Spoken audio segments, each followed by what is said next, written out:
Model ও অভিনেত্রী ইসরাত জাহান আহমেদ বর্তমানে ছবি জগতের এক পরিচিত নাম। অসময় রিভেঞ্জ কিংবা দ্য সিক্রেটের মতো কাজ নিয়ে তিনি নিজের অভিনয় দক্ষতা প্রমাণ করেছেন। তবে পেশাগত জীবনের বাইরে বডি বিল্ডার আনিসুল ইসলাম ববির সঙ্গে তার ব্যক্তিগত সম্পর্ক নিয়ে সামাজিক যোগাযোগ মাধ্যমে চলছে নানা আলোচনা ও সমালোচনা। অনেকেই একে পরকীয়া হিসেবে মন্তব্য করলেও ইসরাত জাহান নিজের জীবনের লড়াই নিয়ে সাবলীল।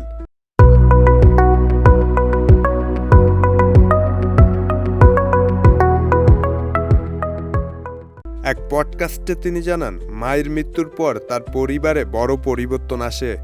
পরিবারের সব দায়িত্ব নিজের কাঁধে তুলে নিয়েছিলেন তিনি। ছোট বোনকে বড় করেছেন নিজের সন্তানের মতো। কম বয়সেই অভিভাবকের ভূমিকা পালন করতে গিয়ে তাকে অনেক চড়াই উতরাই পার করতে হয়েছে।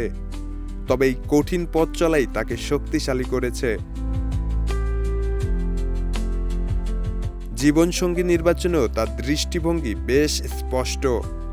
ইসরাত জানান, তিনি এমন একজনকে পাশে চান যার দক্ষতা ও যোগ্যতা তার চেয়ে অন্তত 10 গুণ বেশি হবে।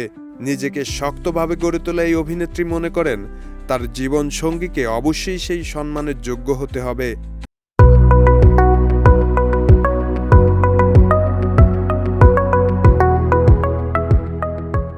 মিশুক ও সাহসী এই অভিনেত্রী জীবনকে নিজের শর্তেই এগিয়ে নিতে বিশ্বাসী।